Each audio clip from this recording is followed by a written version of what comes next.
Welcome back to the Point and Quest podcast, the show where we wander through adventure games, strange little stories, haunted interfaces, and the emotional damage caused by clicking on everything. Today's episode is one I've been sitting on for a while. Not because I didn't want to make it, but because I wasn't entirely sure how to talk about this game without flattening it into something simpler than it actually is. I think it's appropriate that I'm resurrecting this podcast with this game because it's kind of sort of about speaking with the dead. We're talking about Twincantation, a short visual novel from Little Nihilista Studios, a two-person indie team making something compact, handmade, eerie, and unexpectedly tender. On the surface, it's about a teenager sneaking out to perform a séance in the woods for her recently deceased twin sister, which is already a sentence that's doing a lot of work. But Twincantations isn't just some spooky séance game. It has candles, woods, roadside-attraction weirdness, dark humor, light humor, a cozy path, a horror path. But mostly, it has the kind of grief that doesn't resolve neatly because real grief almost never does. Later in the episode, I'll be sharing a conversation I had with the developers about how this game came together, what they were aiming for, and how they moved from filmmaking into games, and how you even begin to design something this small that still feels like it has an entire emotional ecosystem living under the floorboards. Quick note before we get there. There are a couple of moments in the interview where the audio gets a little haunted. This is because we had the game running in the background. Wah wah. There are only about 3 minutes of interrupted audio though, so it shouldn't affect the overall flow of the interview. So if you hear something strange, just assume it's that.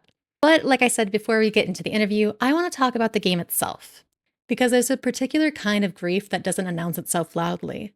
It doesn't break things, it doesn't demand attention, it just rearranges the room ever so slightly, moves the furniture around in your head so that nothing quite sits where it used to.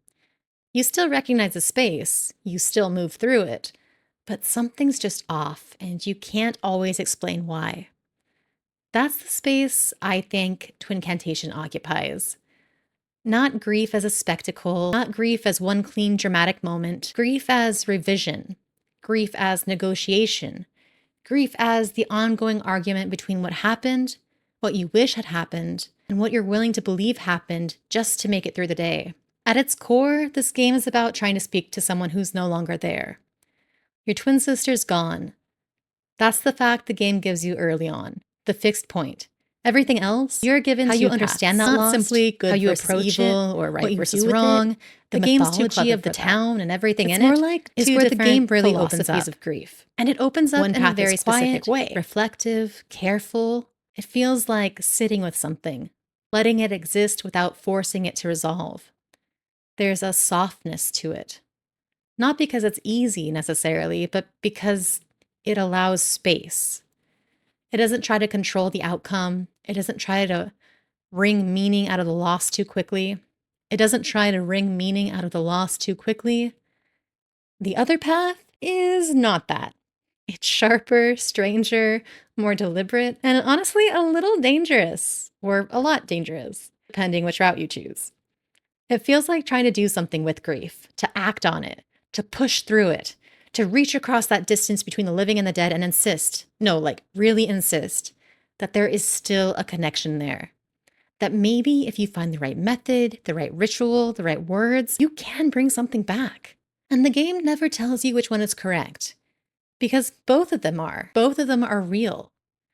If you've ever lost someone, especially someone close enough that their absence feels structural, like a missing beam in the house, you recognize both instincts immediately. The part of you that wants to sit quietly and remember, the part of you that wants to sit quietly and remember, and the part of you that wants to tear open the boundary between here and there and demand answers. What Twincantation does, very deliberately, is refuse to collapse those instincts into one clean, healthy, resolved path. It lets them coexist. And that's where the art comes in, because the visual language of the game is doing just as much work as the narrative. It's all ink and suggestion, lines that feel sketched rather than finalized, figures that look like they've been drawn, erased, and drawn again in the margins of a notebook.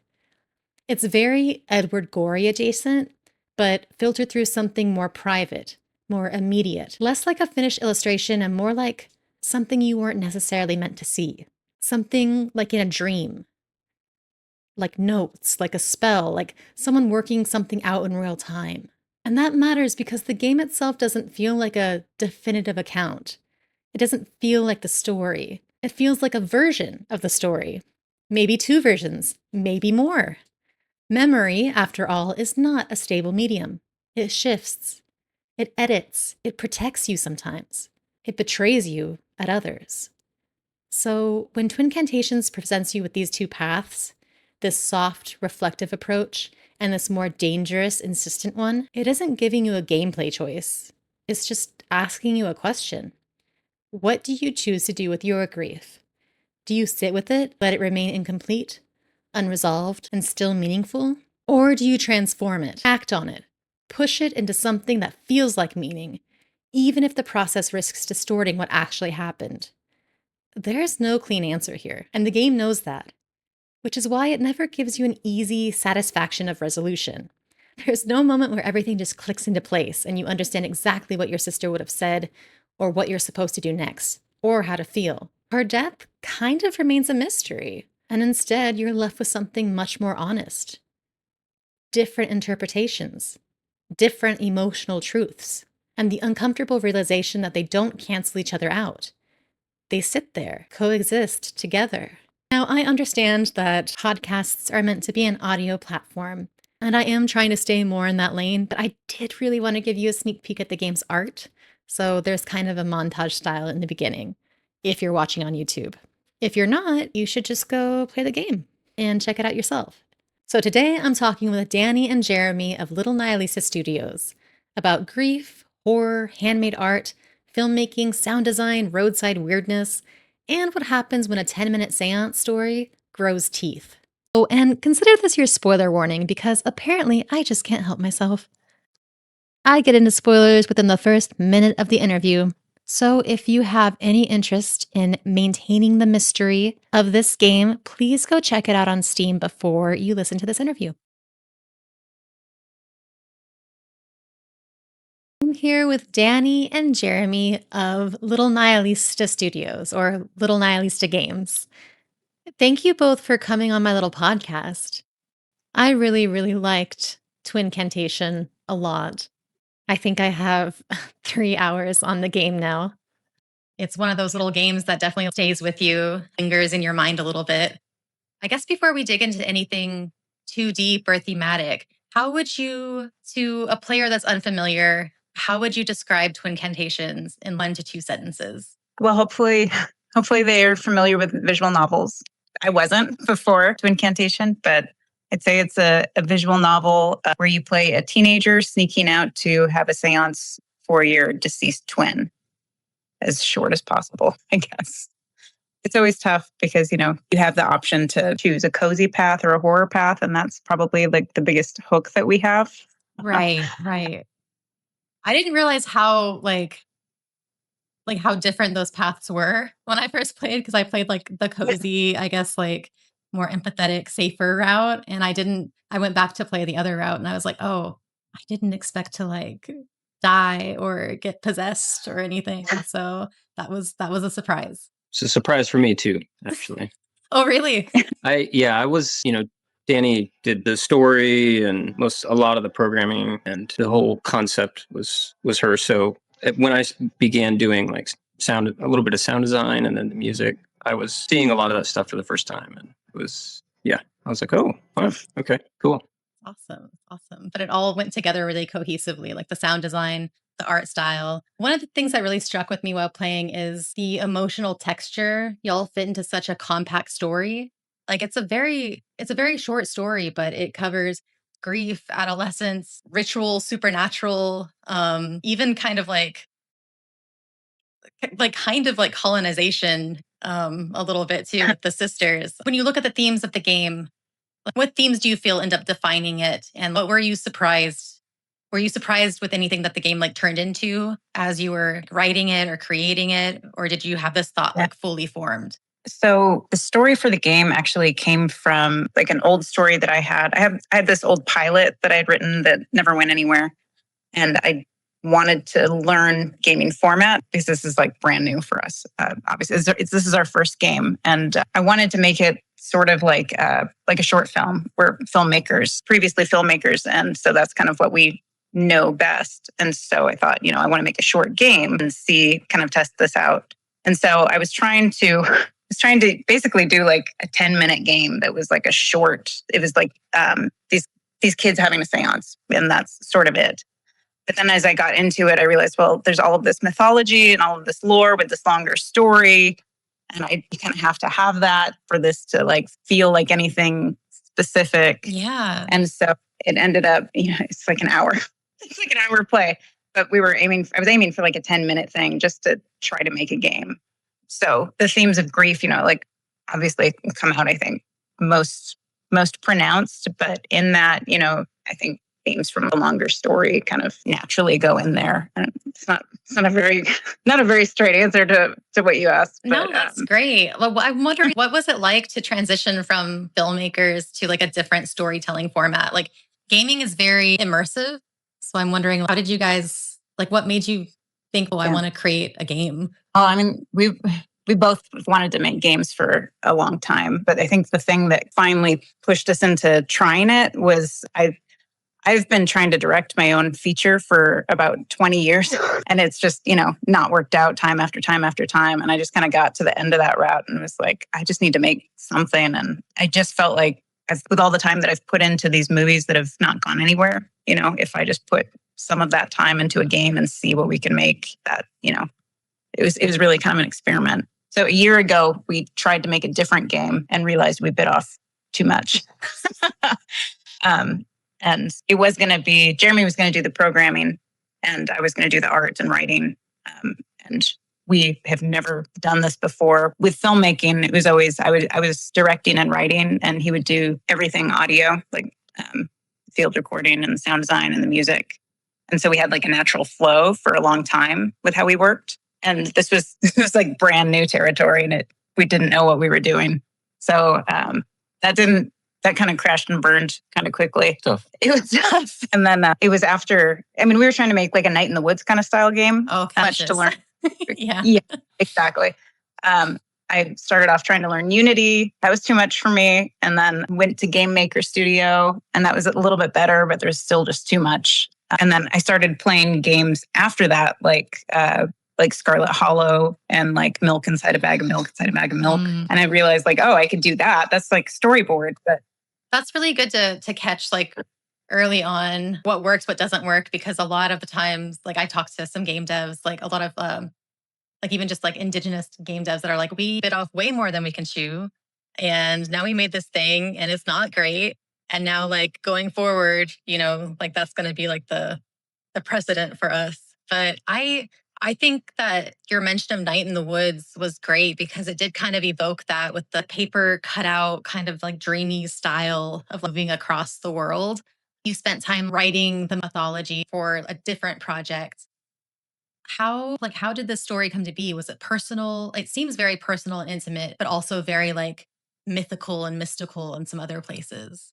Yeah. So the story was, it was really more about the town initially than it was this tragedy. More talked about, but for me, it was inspired by We Wait in the Summer.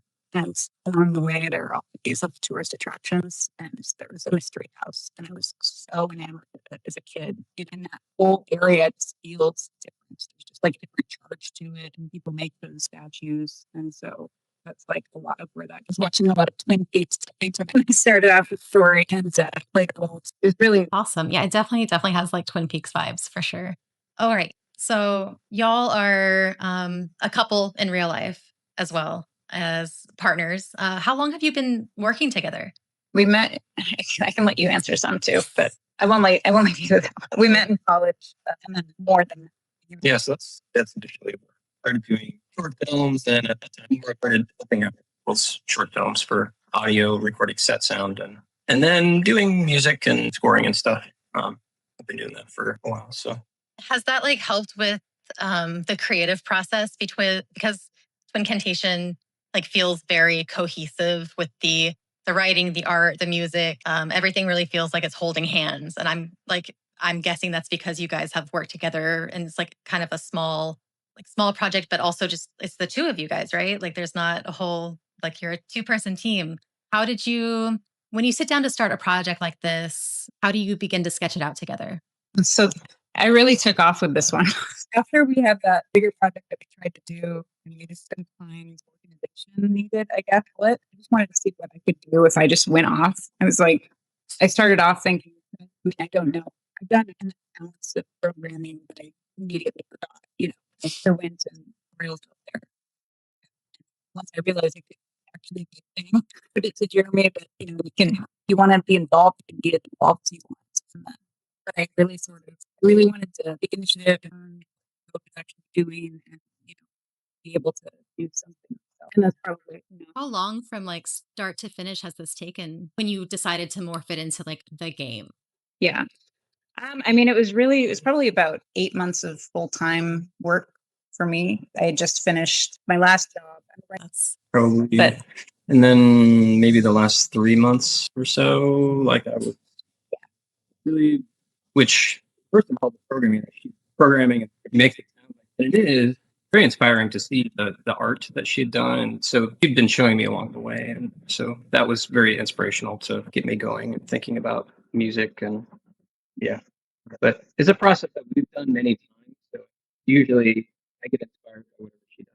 well, everything fits very, very well together. It's like definitely the sound is like it definitely added to the whole experience. I love when you can kind of listen to the sound design and it doesn't take away from the story or distract. It just kind of like enhances things. And I really appreciated that. It was like just enough. Lindsay, can I stop you for a second? Yes. I think I've actually got the game running in the background and it's like the sound is going. Okay.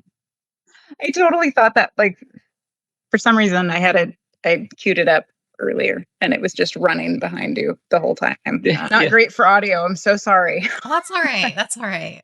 That's hilarious. I thought it was totally on Lindsay's side. Yeah, I did too. It was like the candle burning. Much better, much better. I still had you guys like on I can still like hear you guys and I've enhanced your audio, so it shouldn't be a problem. But yeah, that definitely sounds better. So thank you. Yeah, for... sorry about that. I totally I was like, oh, they must have started the game on their end and it was totally us. Yeah. Earlier, I mentioned I chose the more like personal and reflective path on my first playthrough, and then I went back. I really appreciate the save feature on such a small game, by the way. Really appreciate that because there are some short games that just don't have a save feature at all. So it's like, oh, you mess up or you have to redo everything. So that's always appreciated. But yeah, I chose the softer emotional route, and I was like, oh, okay, this is what the game is. This is the tone of the game. And then I came back later and took the other route, and I was like, oh, I wasn't expecting this at all. So can you talk a little bit about like designing those like branching paths and what did you want Mhm. players to like, I guess, why did you want players to choose between like a quieter internal journey and then like a more suspenseful external one? Yeah. So initially, when I was writing the game, it was really more kinetic, and there were less choices, and you kind of had to get all of the mythology, and you had to get all of the things. And I realized that was like my little 10-minute game was like way out of control. So I was like, okay, there has to be, and this is visual novel. It has to be like a choice, between the two. And I think that really like everything that I tend to do has both sides to it, naturally just in one story, like things that are really dark. I like dark humor, but I also like really sweet, like wholesome things. And, I play both kinds of games. And it was just sort of I wanted you to be able to experience both, but in like, I've got a major horror background, like as a filmmaker and writer and stuff. And so I know I didn't want to detract from the tension that you could feel. And I really wanted the player to be able to lean in and like, you kind of want to hold your breath. At least I hope that was the goal is, the way it works in film is different. And so I wanted you to be able to have the emotional payoff and understand a little bit more, or explore that side a little bit more, but also have it not take away from that sort of tension. So there was always meant to be like a duality to it. There was never one path that was meant to be the heart of the story. It was always this kind of like dual perspective that you had in mind. Yeah. And the many deaths came from Jeremy. The many deaths. I was not expecting the deaths. I was like, at all. I love it. Coming from like a Sierra point and click adventure gamer. I love like the most random, deaths. I wasn't expecting it in this like quaint looking visual novel though. So yeah, that was a shock. There were actually more too. There was. Oh, really? Luckily, she reined it in. Yeah. My gluttonous sense of punishment. I didn't want people to get too pissed. No, I love it. I love it. I'm curious, do either of you have like a preference? Like when you first played Jeremy, I'll ask you, which path did you choose? Or did you already know that there were like I've of course played through it quite a bit. But almost every time I played through it, I choose the horror path because that's kind of my jam. But I also super appreciate the fact that there's an emotional side. But yeah, I did gravitate towards the horror side. The dark humor, I think, is a little more prevalent on that side, perhaps. And that's like, yeah, I love dark humor. Yeah. Yeah. I am someone who can't like watch something that's too like, I love sweet things, but there has to be like a little bit of a edge to it, otherwise it's like, I can't, my palate can't do it. So yeah. Yeah, no, I think that they're very complementary in their opposition, if that makes any sense. Thank you. So you've already mentioned like the setting of Twincantation. It's very evocative because like it was inspired from real world places. Yeah, the forest, the vortex, the mystery house, the neon glow, and there's something like very kind of uncanny underneath all of that. Like it's very atmospheric. You've already answered like this was. I had my question. Was this inspired by real places, or was it kind of like a collage of like Americana / imagination? I don't know if you want to add any more to like your inspiration behind the place or the setting. Yeah, I mean, it was really kind of those roadside attractions, outside national parks that I just love so much. So it was kind of, we're from Montana originally, and so a lot of those there's a lot of characters like that. I mean, I think I mentioned like the chainsaw statues and that sort of thing, by on the sides of the road and that sort of thing. But yeah. And Jeremy just went to his first vortex. Oh, really? Congratulations. Yeah. Yeah. Where was it? Outside the redwoods. Yeah, outside the redwoods. Okay. That's right. So, yeah. Yeah, we got a little nauseous. Oh, really? Wow. I went to school up in Arcata, California, and we do have like those weird like statues in the middle of the forest that are just like little like, well, huge like gnome looking things. Just very random. So yeah, that was definitely kind of the vibe I got while playing this game. It was like I was back in kind of the redwoods area. Yeah, very we love that area. Cool. Yeah, and there are definitely like hostile hippies there too. So that applied as well. Yeah. Yeah, I grew up in a town that was pretty small in Montana, or at least part of the time, and there was a character who lived in an RV in the woods and was rightfully, did not want anybody going anywhere near, and so that's where kids always wanted to go, was like near his RV, and so. Did these kids go missing, or are they still okay? I mean, I don't stay in touch. It could be based on a true story. We'll see. Yeah. And I guess that was another thing was with the sister's death was there are so many falling deaths in national parks. Mm-hmm. That was just fascinating to me, and horrible. But there are a lot of stories that skew supernatural too, like with some of those stories, and like around some of the national parks in the Pacific Northwest and Montana. So that was a little bit of inspiration too. Absolutely, because you're not like, correct me if I'm wrong, but like my interpretation was that you're not exactly sure what happened to the sister. Like there are like the game kind of alludes to certain things that you can put together, but like it's ultimately up to kind of your own imagination as to like what had happened to Callie. Yeah, we had both we've had a lot of loss in our family in the last several years, and a few of those are like we'll never have answers to. And so that was sort of the more personal path is definitely channeling a lot of grief that we've gone through, and what you do when you aren't going to have answers to when you lose somebody. And so that was really like sort of the deeper part, but taking something that's a little more heightened and removed, to explore those themes was kind of the goal with that. Yeah, you guys Yeah. really covered grief really well. Oh, go ahead. Sorry. Go on, Jeremy. No, I was just thinking like yeah. I mean, definitely, I feel like there's that sort of healing component. That I know, like one of her. I don't want to speak for you, but it seems like one of your goals with filmmaking is to connect with people on a level, like maybe people that don't always feel like their stories are heard or whatever, like are hurting. So there's that kind of like healing, like trying to really connect with people on a deeper level, and probably not saying it quite how I think you've said it before, but anyways. Yeah. No, So it would be cool to have that component, I think, going forward too, like this kind of games that connect emotionally, and maybe a healing sort of like some sort of healing component. Um, I don't yeah. know. Yeah. I mean, that was definitely the thing that made us keep pushing through. Like we both, obviously we love to play the horror side because we just get a kick out of it. But the reason that we would keep pushing to finish the game was like, well, maybe somebody needs this. Somebody will come across it and don't know that they need something and find a little bit of comfort. And so that's really kind of the hope underneath it, dressed in a bunch of dark humor and deaths. But yeah, that's totally kind of the goal, I think, ultimately. Did this game help with your own grief as well? We lost our dog in the middle of making the game. Oh, it's so hard. I'm so sorry. Yeah. Thank you. Yeah, so we dedicated the game to her. What But was her name? it was definitely McFly.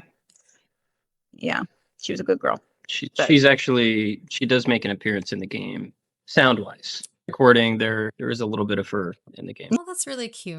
Oh, well, my condolences. That's really hard. yeah, I think it. No, I think that like games definitely have the capacity to like, there are comfort games out there. They're like especially visual novels. They're meant to kind of like strike some sort of chord. And I definitely have, like you mentioned, Night in the Woods. I've gone and replayed that game like every October because it just Yeah, has me too. such this like every fall, like and I always get something more from it. So Yeah. I definitely feel like games could have that effect on you. And like, do you guys have any other games that have had like that sort of like resonant, like healing effect? I mean, Night in the Woods is one for me, and it is like this is the first Harfest that I haven't played through because we were so Oh, focused on our game. but yeah, that's definitely one. That's probably the main one that it. I mean, there are a lot of games that I loved and that would awaken, like speak to me in a way that others couldn't. But I feel like that's probably been the biggest like gospel game for us. If that makes sense in terms of emotional. Yeah, Night in the Woods definitely. I think like going back, there are certain RPGs I think that really inspired me on a deeper level. Um, some of like the Final Fantasies and Dragon Warrior to a certain extent. There's like, you know, it's kind of like there's some almost like Star Trek Next Generation kind of like moral positive vibes from like some of these stories that mhm. I think I connected with a lot as like a young kid playing. But yeah, it's nice to see like a Night in the Woods like modern game that really has that kind of impact for me. I don't know. Do you have it like any games, other games like that you can think of? Oh, I have personally, I have so like probably I am one of those people that can play a game every year, like without fail. Night in the Woods, Planescape Torment. You mentioned RPGs. That one's near and dear to me. Gosh, all the like the Sierra games. And sometimes it's like the game's not even like good, but it's so nostalgic and it holds like such a like a place in your heart that it's like it'll always be like the best game to you, even if it's not like objectively the best game. Um but Yeah. yeah, like some of those old point and click adventure games are definitely like they're deeper than a lot of people think that they are. They're not just, like I don't know. They can touch on some pretty heavy subjects as well. So I want to ask about okay, so the mythology mirrors like we mentioned duality. The mythology mirrors a lot like sisterhood loyalty, I even got some like ecological change with the story from like the people coming into the land, and even the fear of being left behind. Was this like deliberate, or was it just something that evolved naturally in your storytelling process? I think it evolved sort of naturally. The twin element of it was, I think it started with the mythology of the goddesses. It was so much land focused initially for me because it was so much about the area, and then secondarily about people that I sort of had known in areas like that. It feels like, I don't know, areas like that are sort of novel collect a very specific kind of group of people that don't really fit elsewhere. And that's something that I always gravitate towards. And it really is like, that's really like the why. Jeremy mentioned like having a why of like telling the story. And it's like for me growing up, um, not fitting in this small town. And, I was obsessed with movies about outsiders. And that was like before social media. I felt like somebody understood my experience like through this cinematic lens. Right. And that was the thing that made me want to tell stories. It was like, I want to make somebody else feel like that because I know there are other people out there now, because I've seen a little bit of that shown to me. I'm totally not answering your question. I don't even No, remember you where are. That's great. That's even better than I like the questions that I had. I had very like, I just have a, You just yeah, you portrayed that.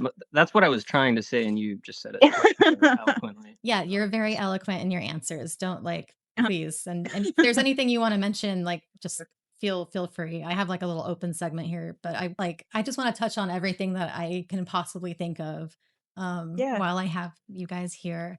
Uh totally. I definitely want to talk about the artistic influences. You mentioned film. Everything looks like it is 100% handmade. Does that, I guess, like, are you drawing on paper and working digitally, or how does that look for you, like as far as like the art Yeah. goes? Yeah. So I did all of the backgrounds, like I would draw them in pencil and then do watercolor, like a combination of watercolor and pen and ink, and then put them in Photoshop and then do some digital painting on them. And then the characters, it was trickier. I would do their outlines in ink and then do digital painting. And that's like the only way I could stay consistent because of their skin tones without, like them kind of jumping all over the place. Um, so yeah, that was kind of that. I really was just kind of trying to work within my limitations artistically. When I was younger, I was really into.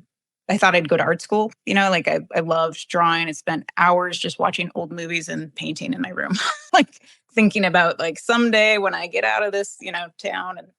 And really, when I went to college, I was so focused on like the filmmaking path, I didn't have time to pursue drawing or painting or any kind of like, visual art, except for storyboards. And then I would get so excited to do storyboards for whatever we were filming because I'd get to draw. And so doing this was like, I just have had the worst habit of, I don't want to work on art if it's not for some goal. Such a thing that you have to get over, but having a goal for this made me so happy just to be able to like sit down and work in some art. um so yeah, I don't know that, like, I can tell you the eyes, like the the blacking out of the eyes came from just my own limitations. Oh, Like okay. trying to, like, because I was just really trying to figure out what I could work with and trying to have yeah, it was really a limitations thing. So, Wow. but and then just kind of trying to lean into it. Um, I loved Tim Burton's art style when I was younger, and so there's always like a little bit of that sort of Edward Gorey, like Yes. Yeah. is in there, just like naturally if I'm not looking at like a reference, and so which I wasn't with Jason Willow. Yeah, I was going to ask about their eyes actually, because like I'm a person who like searches for symbolism and like everything. So I was like putting my own like swing to it. But actually I really love that Edward Gorey sort of style as well. So that I think that really definitely added to the aesthetic, whether it was limitation or not. I think it was great. Artistic decision. Yeah, I was just really impressed by the like you go right into to even the first scene. It's like the art is moving with you throughout the story. I love there's simplicity and complexity to it. I love the color scheme that was used. Yeah, I'm really like obsessed with the art of this game. I really, really like it a lot. So great you. job with that. That's awesome to hear. we made this in such a vacuum, just had no idea until we released it. Like we did a little bit of play testing, but it was, yeah, we really had no idea how anything was going to land. So like the game, I guess Jeremy, maybe this will be for you for like the sound design aspect, but the game uses like silence in really intentional ways. Did you decide where to not include like sounds or music, and like was this kind of like intentional to add to like the suspense of it, or I mean, a lot of those choices were Danny basically. As far as like not all of them, but like cueing sounds, like having silence, maybe I don't know. I'm trying to think like backgrounds and stuff. Well, I think backgrounds are pretty consistently, but what I will say is like with the music, I don't know if it was totally intentional. It might have been just limitation due to a short amount of time of turnaround I had to do to get the music done. But there's a lot of space in the music. Um, and I think intentionally, at least to some degree, I tried leaving enough space in the music that it was not distracting. It was just sort of additive and kind of, you know, balanced, I guess, with the ambience backgrounds and um, yeah. Yeah. But maybe you can answer the question more directly as far as like use of silence and Yeah. I mean, I, I was really insistent on a few parts that I knew I just wanted it to feel, I wanted you to feel the atmosphere of it. Like, I mean, the seance scenes, all of the Mhm. spirit board stuff. I really wanted to just hear the candle and the board, because I feel like that's the kind of thing that makes you hold your breath, like feeling like you're in that room, a little bit. Well, not in the room, forest floor.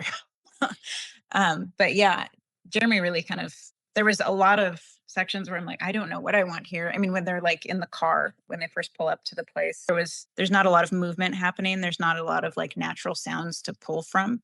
So there was a lot of times where it's like, what do you think?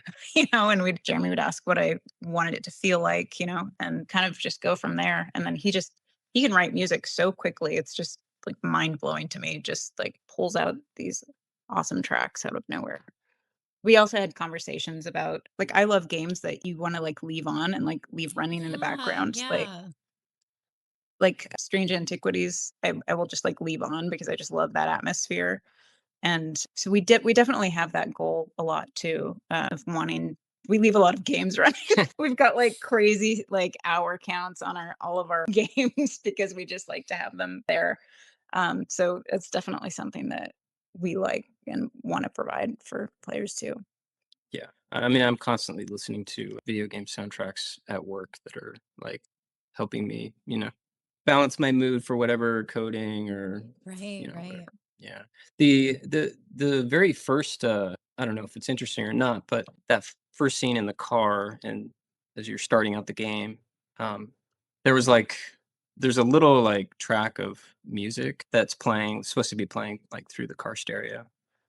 And that was like a little thing where I don't know, it was probably not even that long before the game was released. Yeah.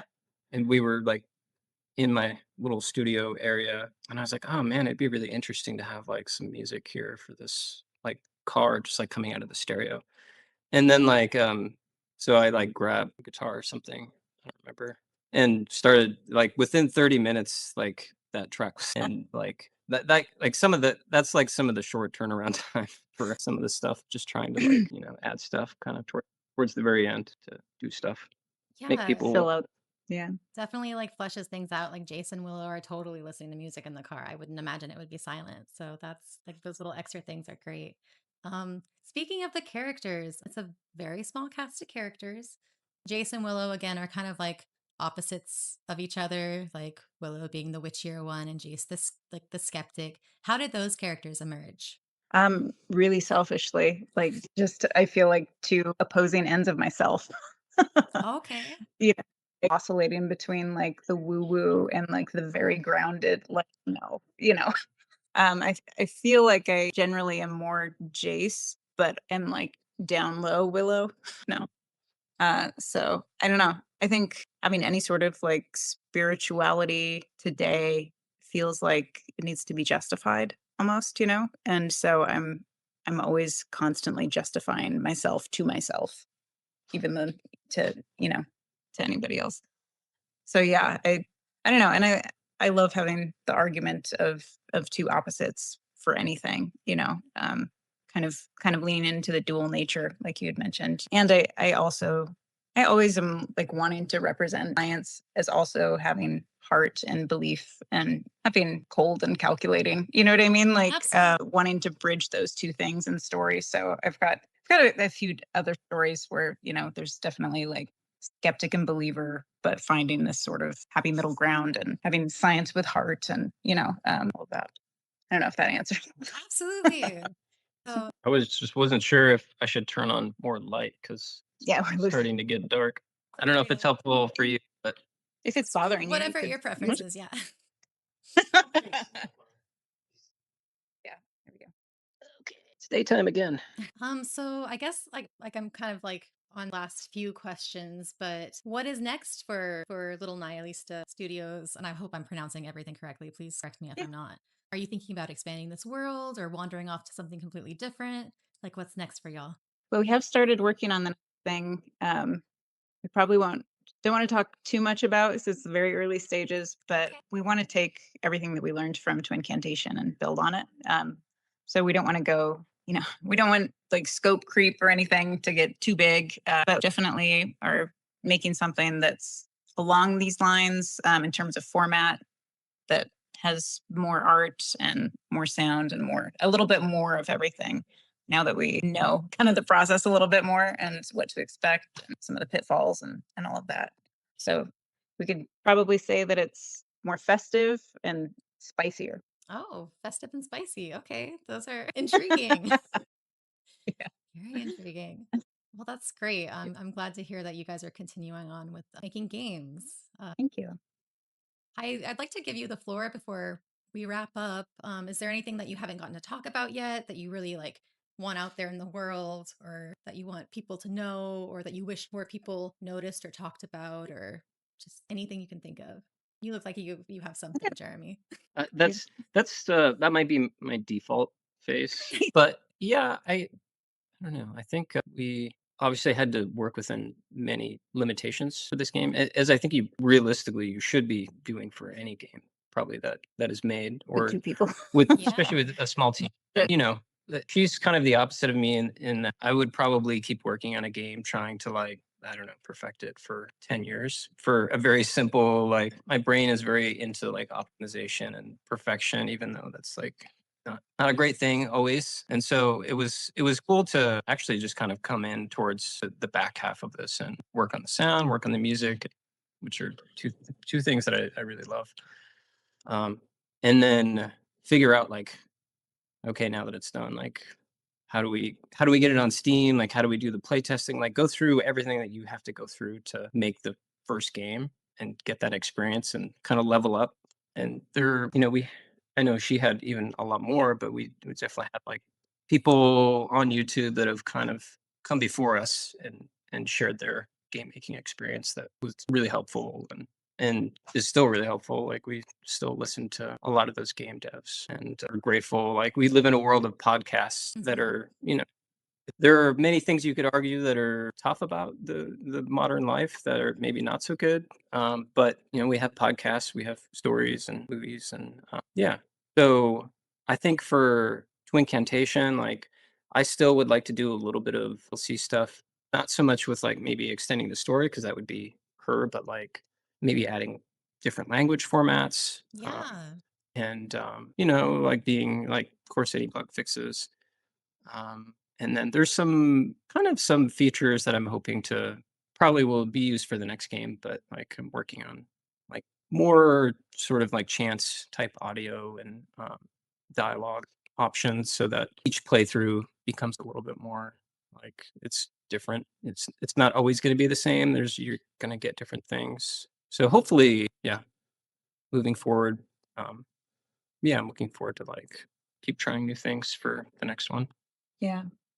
Yeah, this one really just the goal was to try to get people to play and try to figure out how to do it, and then now we're trying to figure out how to find people, how to find the audience for it or to allow them to find it. Right. navigating Steam's algorithm and all of the, competition, all of the amazing games that are being made out there, So we're just really we're grateful that we got to put something out there. We're really grateful for everybody that plays it. I'm like, every time somebody plays it, we're so happy. It's like, it's ridiculous. Like, I mean, one person, like every review, we're like celebrating. I mean, it's really cool.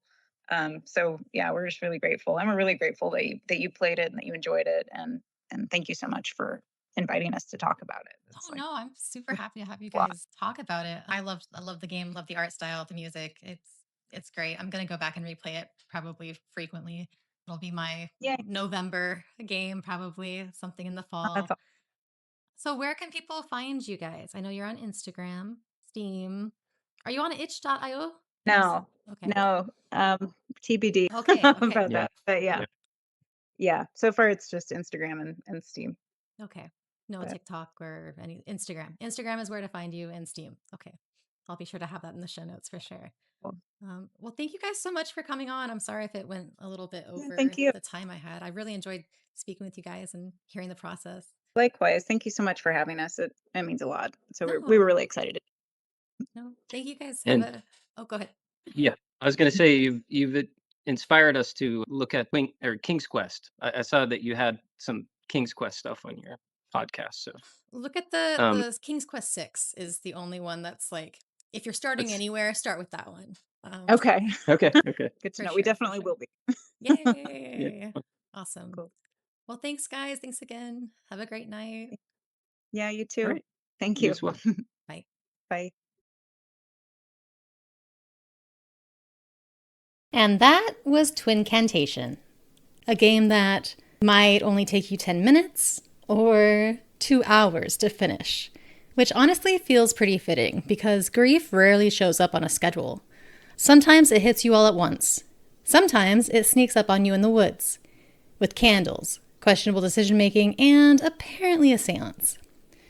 But what I really appreciate about Twincantation, and what made me want to sit down with the folks behind it, is that underneath the supernatural setup, this story is about memory, about siblings, about unfinished conversations, about the dangerous, deeply human urge to reach back towards people we've lost, even when part of us knows we can't really bring them back.